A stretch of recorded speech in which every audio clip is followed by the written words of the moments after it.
The first round of the second round of the Democrat debates took place last night, and if anyone was watching, please write in and let me know what happened.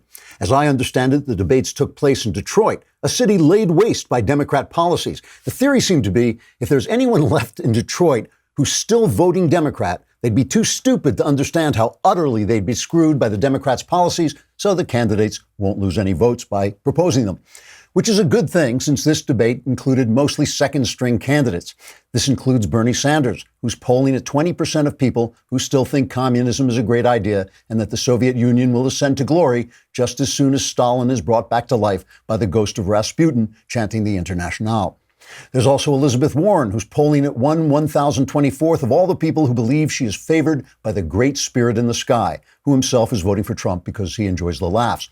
Then there's Beto O'Rourke, who is polling at 0%, but feels once he finishes apologizing for his white privilege, his poll numbers will go up, though by then the election will be over. And there's Pete Buttigieg, who is polling at 0% among African Americans, though some may vote for him on the down low.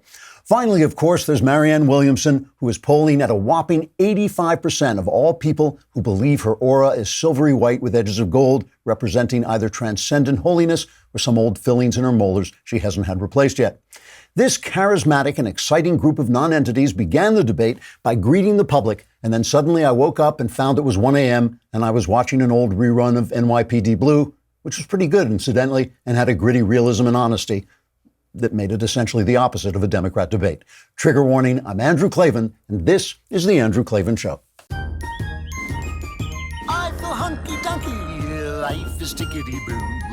Birds are winging, also singing hunky-dunky-doo. Ship-shaped, tipsy-topsy, the world is zippity-zing. It's a wonderful day, hurrah, hooray! It makes me want to sing. Oh, hurrah, hooray! Oh, hooray! Man, it is good to be a Democrat. You go to a debate and who shows up to ask you the tough questions? Other Democrats, namely the media.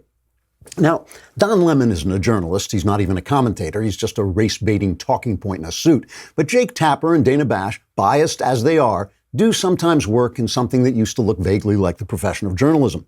And to their credit, they did bring up what the Democrat candidates called conservative talking points and what the rest of us call reality. How are you going to pay for all that health care, Bernie? What do you think the border will look like once you decriminalize criminal immigration? And hey, Elizabeth Warren, if you swear not to use nuclear weapons first, won't you have to use nuclear weapons second after some of us have been departicleized by our enemies? Now, these mild injections of real life so shocked the rest of the Democrat press that they took the moderators to task.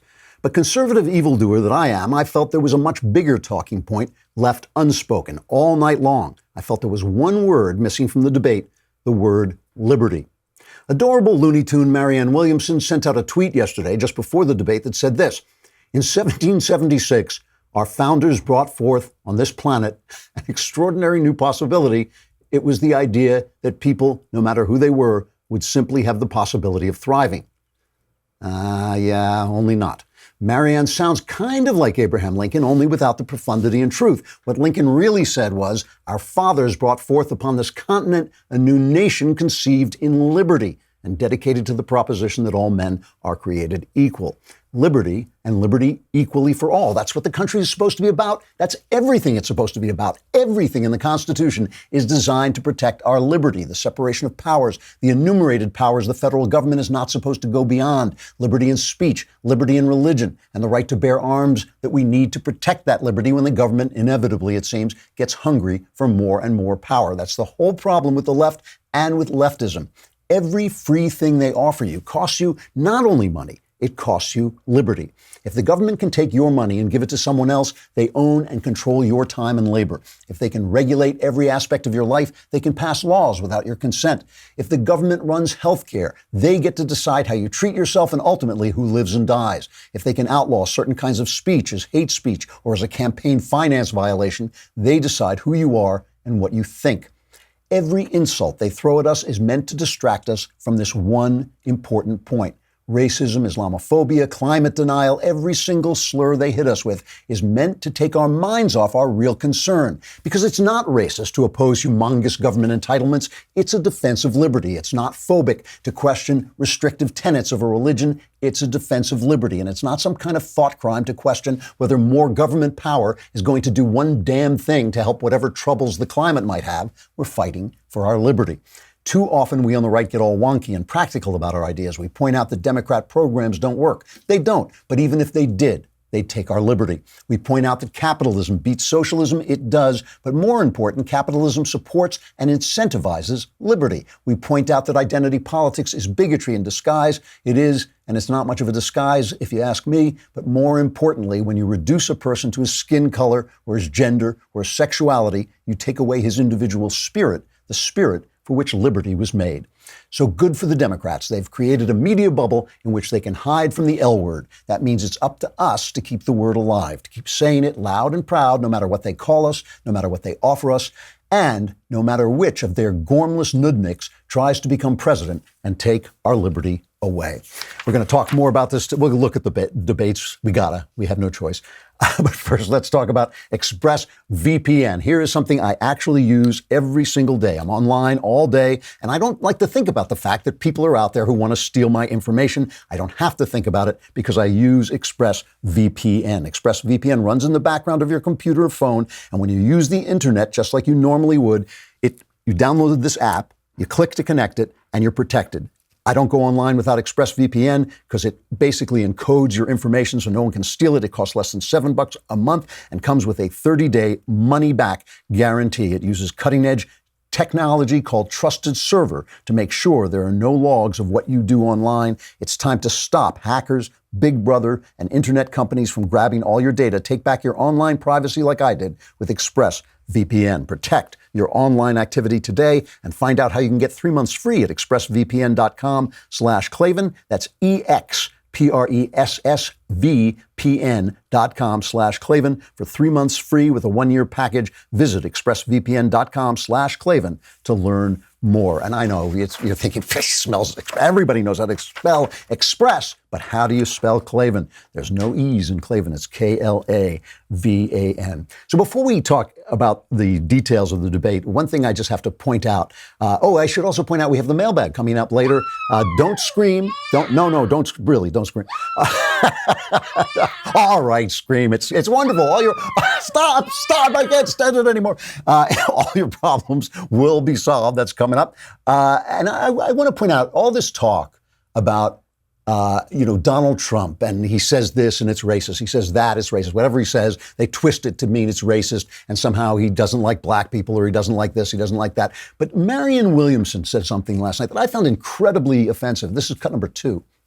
We have communities, particularly communities of color and disadvantaged communities all over this country, who are suffering from environmental injustice. I assure you, I lived in Grosse Pointe. What happened in Flint would not have happened in Grosse Pointe. This is part of the dark underbelly of American society.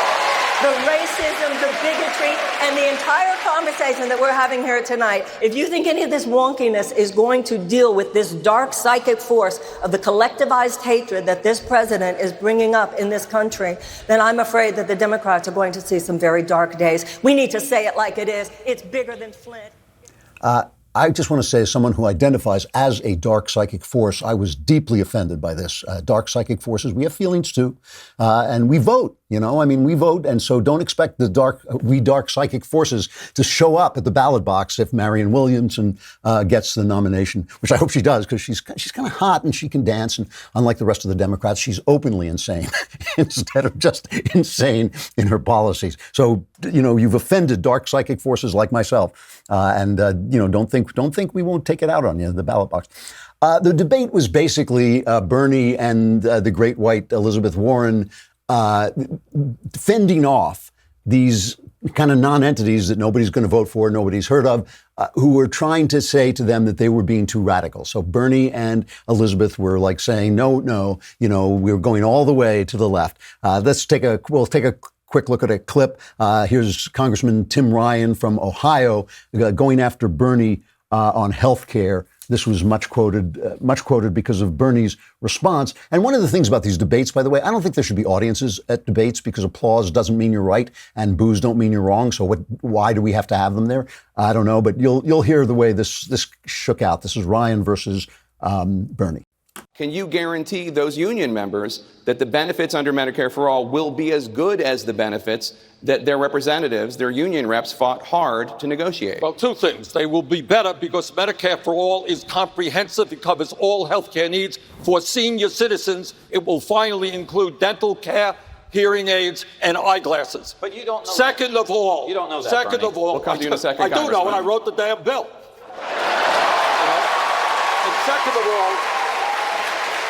Second of all, many of our union brothers and sisters, nobody more pro-union than me up here, are now paying high deductibles and co-payments.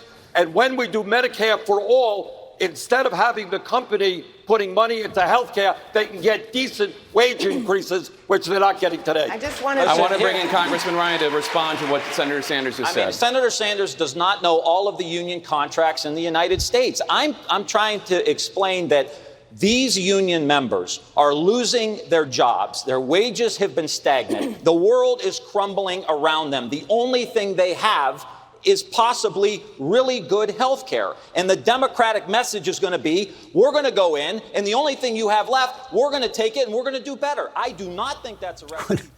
What's he talking about? These guys were out of work until Donald Trump became president. Now they're back at work again. There's virtually no unemployment in this country. How is the world crumbling around them? But that's the world the Democrats are living in. So even the guy who's Ryan at least came out for sensible policies. He had one little speech he made. This is cut 3 about how these guys are going so far left, they're going to leave the building.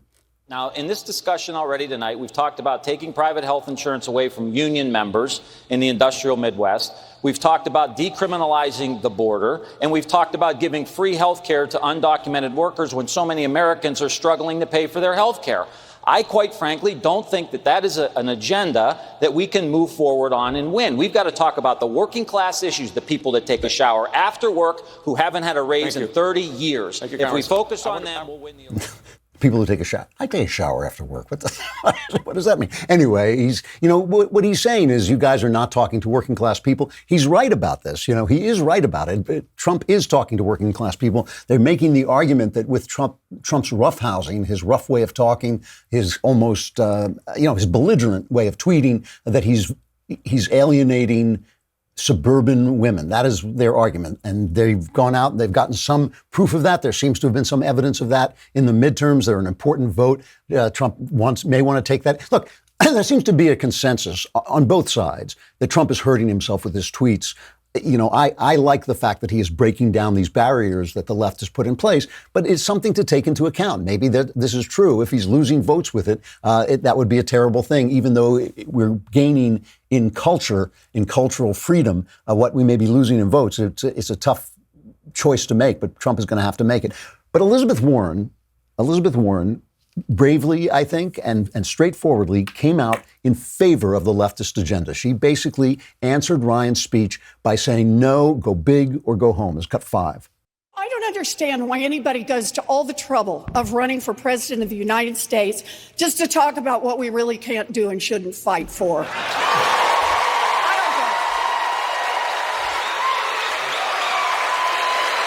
don't get it. Our biggest problem in Washington is corruption. It is giant corporations that have taken our government and that are holding it by the throat. And we need to have the courage to fight back against that. And until we're ready to do that, it's just more of the same. Well, I'm ready to get in this fight. I'm ready to win this fight. Thank you, Senator. Congressman. And there's no one there that, because it's all Democrats asking the questions, because it's Jake Tapper and Don Lemon, of all people, we'll get to him in a minute, but because it's Democrats asking the question, no one thinks to say to Elizabeth Warren, is there anything you think government shouldn't do? Is there any good thing that you think government shouldn't do? Is there anything that shouldn't be subsidized? Is there anything that you don't like that shouldn't be forbidden by government? Nobody will say that to her. So, big ideas and everybody's applauding, yay, and all these guys in a city destroyed by unions, destroyed by the Democrats. there's nobody to say, well, forget about the fact that it doesn't work. Wasn't this country supposed to be about freedom? Is there something in the Constitution that prevents you from doing this? Is there anything? Do you care what's in the Constitution? Does anybody want to talk about the Constitution or the founding principles? But they don't have that problem because they won't let Fox come in and talk to them. They won't let anybody who disagrees with them come in and talk with them. So, even though some of the moderators did bring some conservative arguments, no one will say to Elizabeth. The only person who said anything to Elizabeth Warren was afterwards, Chris Matthews, of all people, the leftist of leftists, at least asked her if her health care plan was going to raise taxes, and she wouldn't answer. You guys dodged that tonight. No, it's not a dodge. It's because about Jake Tapper kept saying, how much of your tax is going to go up? And you'd said, how much are your costs going to go down? No, different question. How much will your taxes go up? No, it's how much are your costs? I have a Because it's different how question. much. This goes on and on. And the thing is, when they say it's how much it's going to cost overall, again, there's an underlying theory here. There's an underlying thesis that all the money in the country belong to them. All the money in the country belongs to them, and they're going to save money overall. But the thing is, your money is your money. Know why? You did the work for it. You spent the time for it. Your life was put into producing that wealth. So when Elizabeth Warren says, yes, but overall, we're going to save money, that's not the point. Matthews is right practically, because if your taxes are going up, that's the money you earn being taken away from you and given to somebody else. And they don't have the right to do that. And it's not right to do it. Your money is your time. And they talk about it as if you were being greedy to want what you produced to belong to you. That's not greed. It's greed if you don't give to charity. It's greed if you don't, if you're not generous with your money. But that's not being generous. That is giving them the power to decide where your money goes. And that's why Democrat socialism is just the same as socialism. That's why when Bernie says, well, it'll be democratic this time, it won't be Stalin killing you until we get to that point. But first, it'll be democratic. When he's saying that, it doesn't mean anything. It doesn't mean anything because even if everybody votes to take your money away, it's still your money. They haven't got the right to do it. But there's no one there to raise these points. There's no one there to talk about liberty, to talk about founding values, to talk about what the country is supposed to be about, which is different from what Europe is supposed to be about, different from what any other country is supposed to be about. They imitate us. Why should we imitate them? They're dying. We're thriving. Why should we imitate them? But no one is there to ask those questions because they will not let them in. Let's do another one. This is Tim Ryan versus, wait a minute, I want to make sure I've got the right thing that we were talking about. Oh, and I want to get to Bullock versus Warren on immigration. This is the governor of Montana. What happened to Montana? They're electing this guy, Stephen Bullock. But at least he's trying to be at least a little bit limited in who they allow into the country, of how much of our border they want to take away. And so here is Bullock versus Warren on immigration. We need to expand legal immigration. We need to create a path for citizenship, not just for dreamers, but for grandmas and for people who have been working here in the farms and for students who have overstayed their visas. We need to fix the crisis at the border. And a big part of how we do that is we do not play into Donald Trump's hands. But he wants to stir up the crisis at the border because that's his overall message. If there's anything wrong in your life, thank you, Senator Warren. them. Governor Bullock, your response. But you are playing into Donald Trump's hands. The challenge isn't that it's a criminal offense to cross the border. The challenge is that Donald Trump is president and using this to rip families apart. A sane immigration system needs a sane leader. And we can do that without decriminalizing, providing health care for everyone. And it's not me saying that. That's Obama's Homeland Security Secretary that said you'll cause further problems at the border, not making it better. Look, it matters if we say our law is that we will lock people up who come here seeking refuge, who come here seeking asylum. That is not a crime. And as Americans, what we need to do is have a sane system that keeps us safe at the border, but does not criminalize the activity of a mother fleeing here. Thank you. I don't understand. I don't understand when she says we need to have more immigration. We need to free up our immigration. I don't understand why that's true and why no one says to her, why? Why do we need that? Do we need more immigrants? It's all about the people coming in and about the poor people running away. And listen, I have a heart for that. I understand that we need asylum laws and we need to let people in when they are going to be killed elsewhere. Other countries should do that too. I'm not saying, shut the border. I'm not saying don't let anybody in. But why do we need to expand the border? I mean, why is it only about them? Isn't it ever about how the good for our country? They have no concept of our country. If our country is an idea, which they never talk about. They never talk about the idea of liberty. If our country is an idea of liberty, shouldn't we only let people in who share that idea, who want to be part of that idea? And shouldn't we only let that number of people in who won't threaten that idea, who won't threaten our systems, our welfare systems? You can't have an open border and a welfare state. You can only have one or the other, right? If you have a welfare state, it costs money. It means taking money away from people, which again limits their freedom. It says to them, your time, your effort, your work belong to us. It belongs to the government. And that's the problem with immigration, just letting everybody in, is it means there are more people who are going to need to take your time, your money, your work for them. And that gives the government more power. And that's what it's all about. They're talking about that. So I have to just at least take one little detour and ask the essential question. Don Lemon? Don Lemon? I mean, they gave him, this is the guy CNN sends to question. I mean, the fact that he's on TV at all is amazing. Newsbusters put out a little montage. This is who will be at the debate. This is a little Don Lemon montage. Oh my gosh. Nancy Pelosi is a boss. The closest thing that we have to royalty, President Barack Obama and the First Lady Michelle Obama. The biggest terror threat in this country is white men. There is no ban on, they had the Muslim ban. There is no white guy ban. So what do we do about that? It says it right in the name, Antifa, anti-fascism, which is what they were there fighting. Listen, there's, no organization is perfect. There was some violence. No president has ever been charged with treason, Douglas. Do you believe the president's actions fall anywhere within that definition? Can we still call him the leader of the United States? The president of the United States is racist. Donald Trump calling African nations shithole countries. They want to know if they're a shithole nation. Whole countries. Black holes. This is who we elected president of the United States. His speech was without thought. It was without reason. You seem very into the piercing idea. No, I don't want to touch your nipple. That's Don. And here's the question he got asked, which really got to me. He asked this of Amy Klobuchar, I think it was. Those Trump voters who prioritize the economy over the president's bigotry.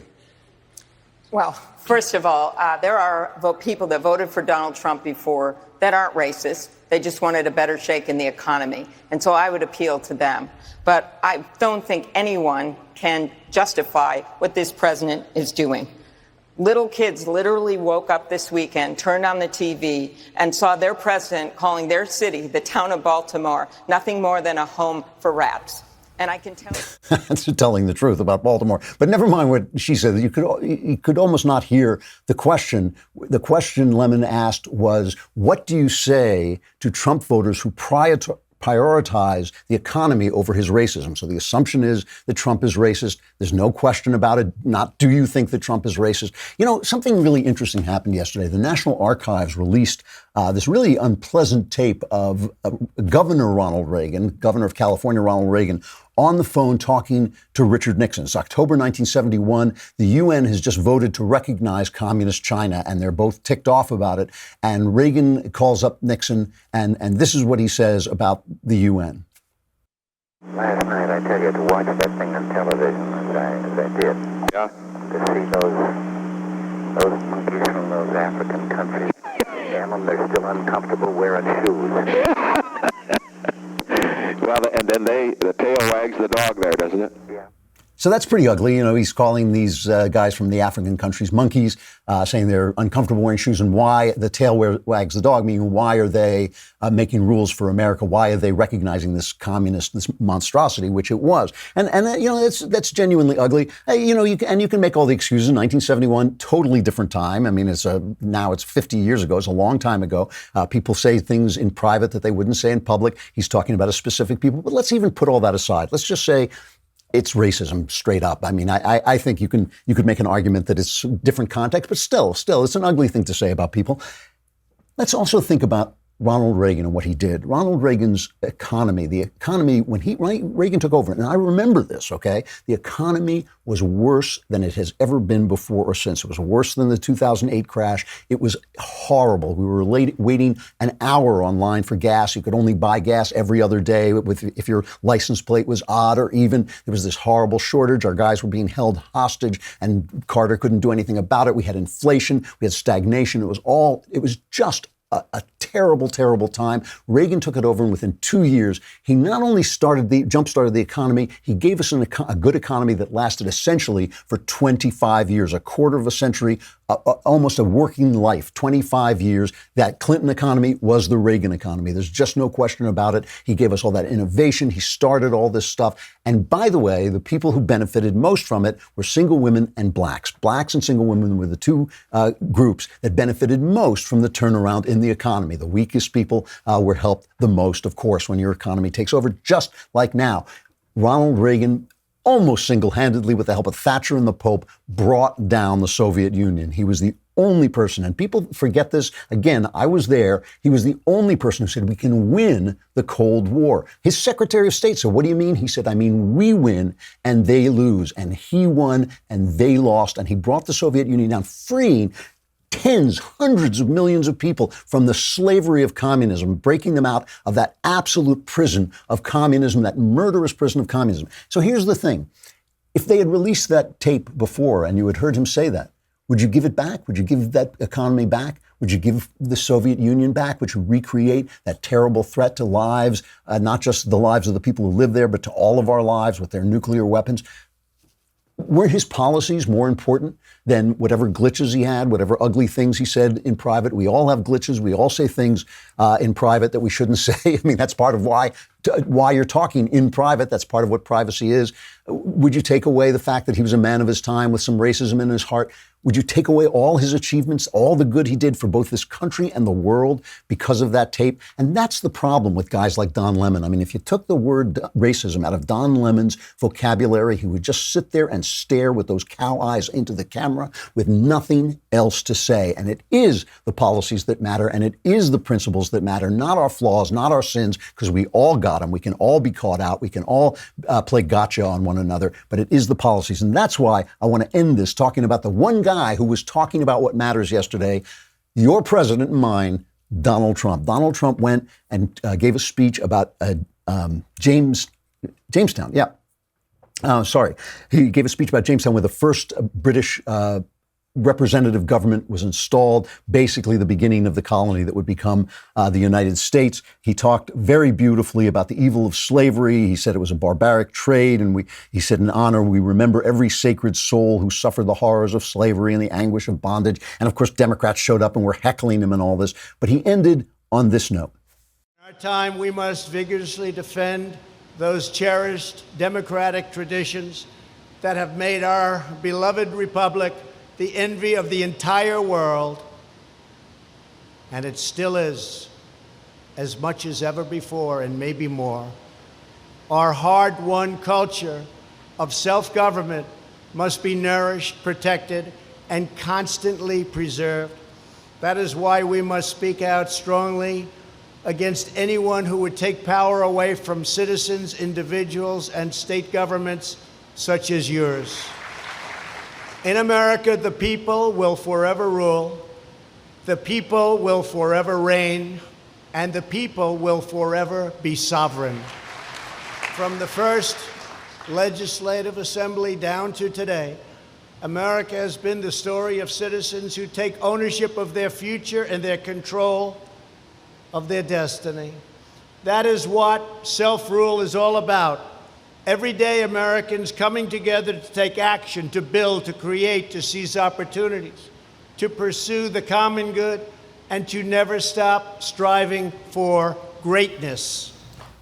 Donald Trump, flawed guy, lots of flaws, belligerent. Sometimes he says things he shouldn't. The only guy yesterday who was talking about what this country is about, liberty. I hope people heard him. I hope they still care. We got the mailbag coming up. Come to dailywire.com.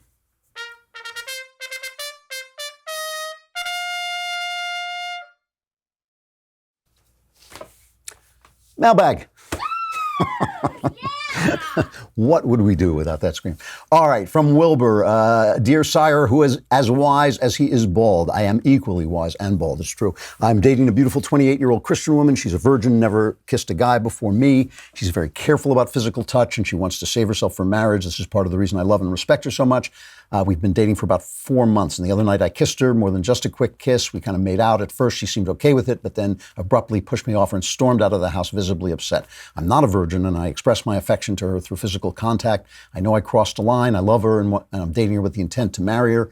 I've told her that I'm willing to wait for marriage, and I've been using every ounce of self-control.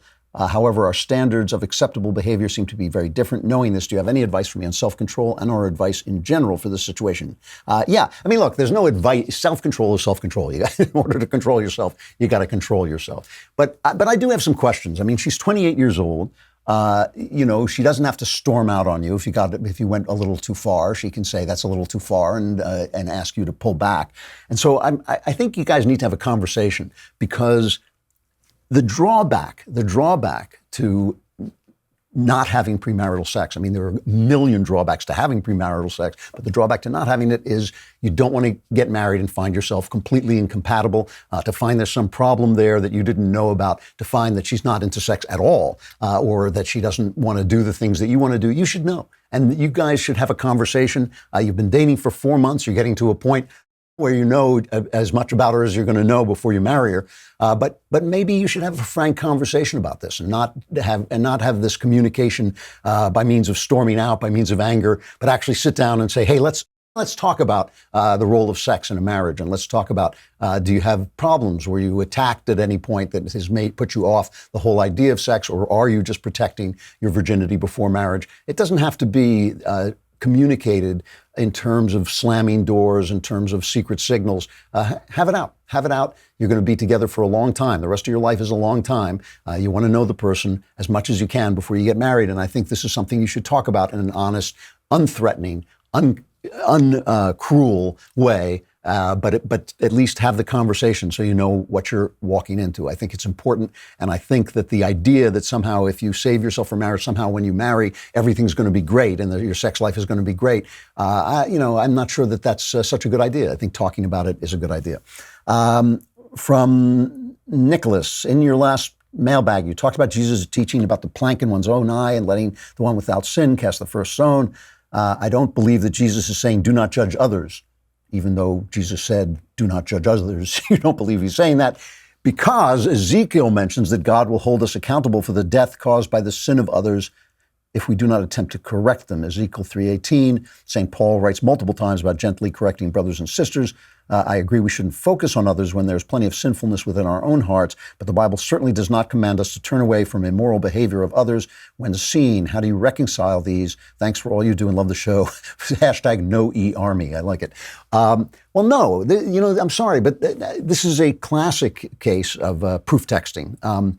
Jesus did say, don't judge others. Judge not, lest ye be judged. He didn't say judge not hypocritically, which is the interpretation people keep telling me. He didn't say that. He said judge not, lest ye be judged. Now, obviously, we got to make sense of what he's saying. He wasn't saying don't pass moral judgments. He wasn't saying don't know right from wrong. He obviously wasn't saying that. What he was saying was do not judge where another man stands or another woman stands in relationship to God. That's not your job. It is not your job to tell people that they are sinning. The Ezekiel thing you said, you say this is what I mean by proof texting, all right?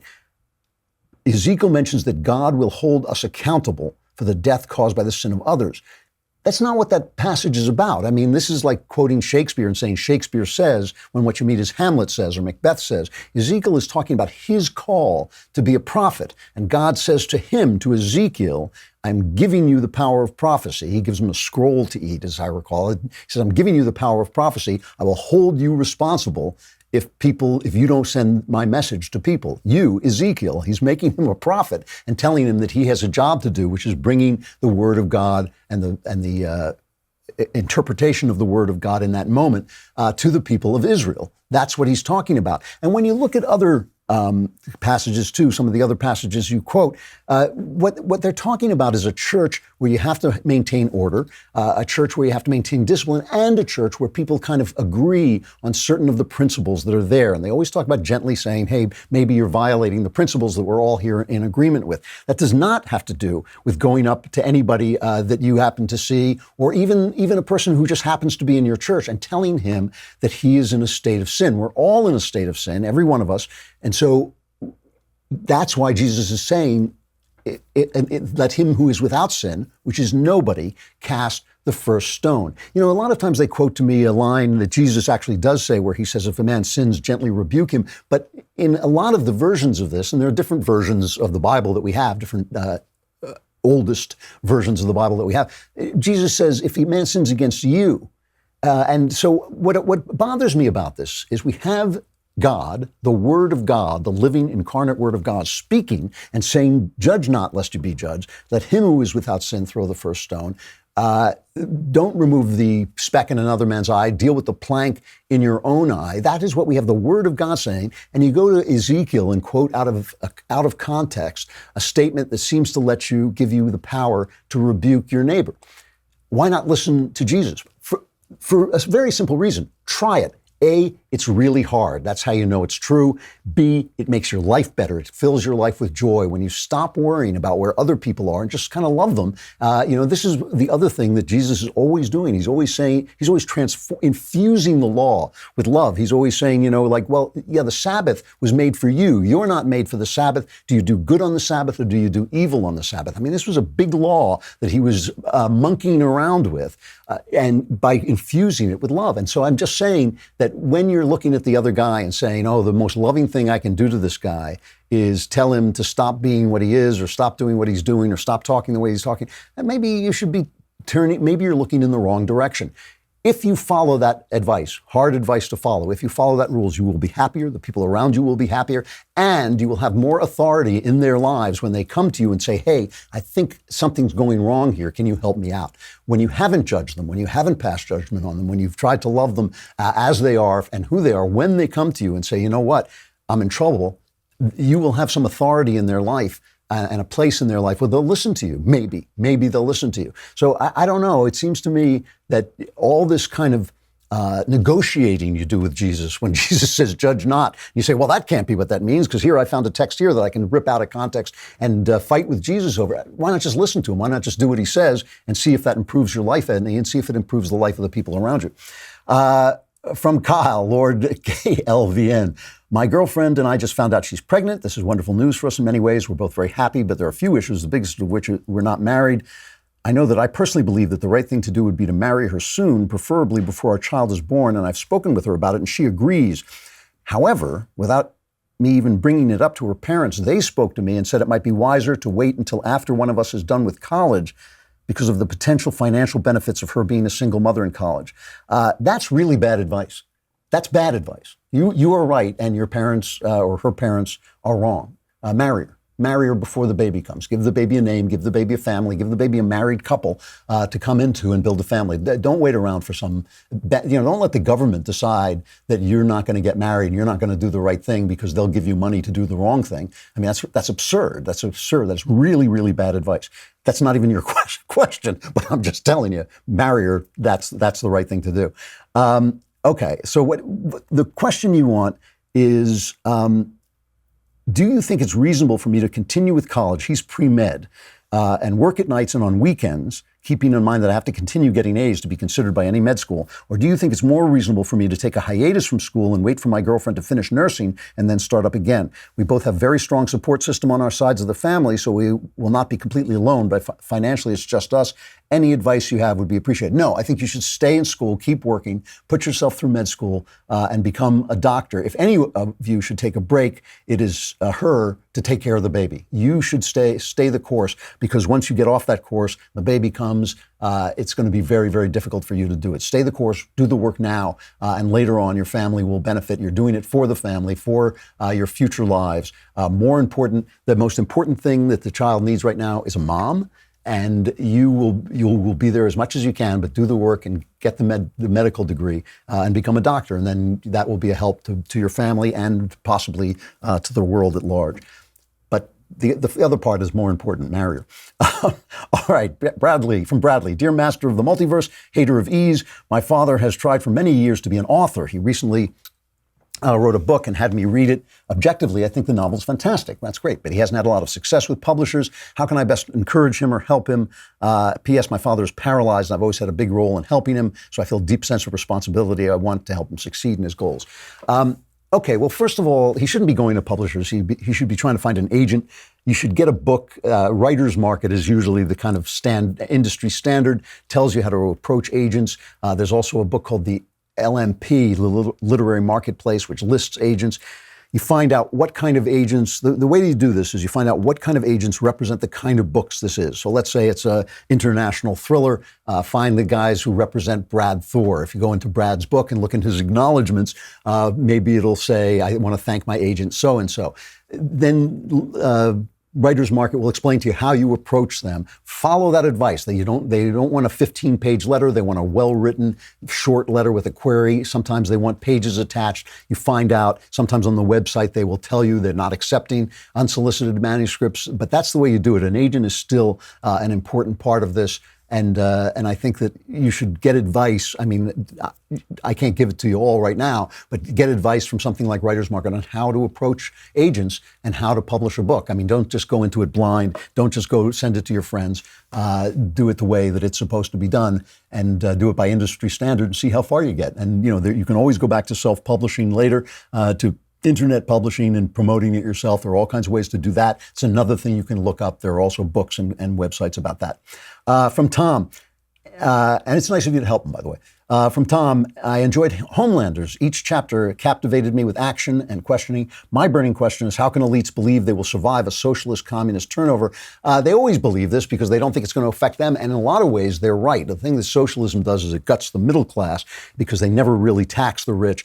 And it creates a world in which the rich and the powerful and the rich become one set of people. See, in America, when you have freedom, I mean, right now we have a lot of crony capitalism that's ruining the system. But when you have real capitalism, a little guy can make $1 gazillion. When you have socialism, only the people who are in with the government, only the people who have cronies in the government, that's why they call it crony capitalism, can get the regulations they want, can get the lawyers they need to defeat the regulations, can bribe the politicians. That's when the system becomes corrupt. So elites love decadence. Elites love socialism in the end because it really does just divide the world into the poor who keep falling for the socialist lies and the wealthy who benefit from socialism. It is freedom and capitalism that has a tiered system where, yes, there will still be people at the bottom, but they will rise because everybody rises. And then there'll be a tiered system of people who succeed going up the line. And if you don't make it, maybe you'll create a world in which your kids can make it and things remain fluid. Right now, we don't have that system because we have too much crony capitalism, too big a government, too much leftism has crept in. And what the left always does is they say, oh, look, inequality, we need more leftism, when really it was the leftism that put the inequality there in the first place. From Ethan, I want to start off by thanking you and the rest of the Daily Wire, even to my surprise, Knowles, for releasing me from a vigilante-type anger surrounding politics. You guys have de-radicalized me and shown me the truth of what I should fight for, and for that you have my gratitude. However, I have been having a severe problem that has been plaguing me for the whole of 2019, and it concerns me greatly. I was diagnosed with depression early on in the year, and over the course of 3 months, it changed the way I behave, and after 6 months, it has changed who I am. I can't ever think straight. I only feel motivated when I'm at work. It helps distract me. Everyone I have ever known has forsaken me, and I just rot alone. I heard that in your youth, you were also depressed. I need all the advice I can get because I'm afraid of just how unstable I may become. Yes, I was depressed in my youth, and my friend, I say this to you as a brother and a pal. I really do. You've got a problem, and you got to get help. You've got to get help. This is not something you can do alone. You got a problem. You got to get help. That's the first thing. All right. Even when you talk about a vigilante-type anger, because anger and depression are two sides of a single coin. When you talk about a vigilante-type anger, that's implies violence. That means you were already kind of in trouble when you were diagnosed. And I want to know what kind of diagnosis this is. I want to know who this came from. I want to know what kind of treatment they've offered you. What you need is to get a first class diagnosis. I mean, you need to go to a university hospital and find out what's wrong with you, whether you need treatment, you need counseling, you may need some drugs to get you past. I'm not a big fan of antidepressants, but sometimes they work to get you past the point where you can get the help you need from a counselor. This is not something you can do alone. There's something wrong. There's something that's troubling you. I don't know if it's emotional. I don't know if it's chemical. I don't know any of that, but you need to get help, my friend. Please do it. You don't have to live like this. You don't have to be in trouble. You don't have to rot alone. You're not alone. You're not alone. You're never alone. And so you should go and get the help you need and get out of that situation. I did. It's doable. Do it, okay? Because I can tell even from your letter that you need the help. Last one from Mark. In a recent podcast, you made the point that loosely referring to abortion as murder fails to acknowledge that women have become victims in the abortion covenant the left has woven. While I agree that the average woman is by some measure a victim in the extremity of abortion, she is also an autonomous moral agent arranging the death of another human. How do we resolve this dilemma? Listen, I think it's the wrong way to go. Murders are committed by murderers, and so when a woman goes in and has an abortion under the system that we have now, under the system where people are telling her, oh, it's her right to choose, it's not a human being, it's just a cluster of cells, she's probably not a murderer. She's probably not someone who thinks of herself or sees herself or as premeditated, as taking a life in a premeditated manner. The problem with using big words like murder and accusing people of murder is I don't think it's going to get you where you need to go. What we need is, as they say, a culture of life. We need to say, okay, you're pregnant with a baby you don't want. What can we do for you? How can we help? How can we set up a society that responds? We need to talk about sex and how you have sex, the responsibility of having sex, the responsibility of having sex outside of marriage. We need to talk about all these things. What we don't need is chasing women down the street with torches shouting murder, murder. It's not going to get us where we need to go. It's not compassionate. It's not loving. It is not achieving the goals that we need to achieve. This is a matter of life and death. It's a matter of life and death. So we want to create a culture of life where we say, you know what? This is not an acceptable thing to do. This is a baby. You created the baby. We need to keep this baby alive. What can we do now to help this baby live? That's the way we got to go. I think repealing Roe v. Wade is a good start because then it's going to be a matter of state by state, and each state is going to be responsible to the laws they make. So if you have New York where they're willing to kill babies, you'll have the state of Baal. You'll have New York we'll call it New Baal, New York, where they are sacrificing children to the gods of sex and pleasure and freedom. If you have another state, say, we'll make it Missouri, where they say, no, we're not going to have any abortion, then Missouri will be responsible for creating a culture where babies can thrive, even if the mother had them by accident, didn't want them, or had them in some way where she wasn't responsible. That's the way to go. It's the only way we can go. The society is really sick on this subject. It is really ill. It is close to death on this subject. We need to heal it, and this is the best way you can do it. Well, I'm not going to argue with you about the word murder. It's a legal term, but all I'm saying is you want to get where you're going here. This is a very practical issue, and I don't think that's the way to do it. I got to stop. We'll be back tomorrow. I'm Andrew Klavan. This is The Andrew Klavan Show.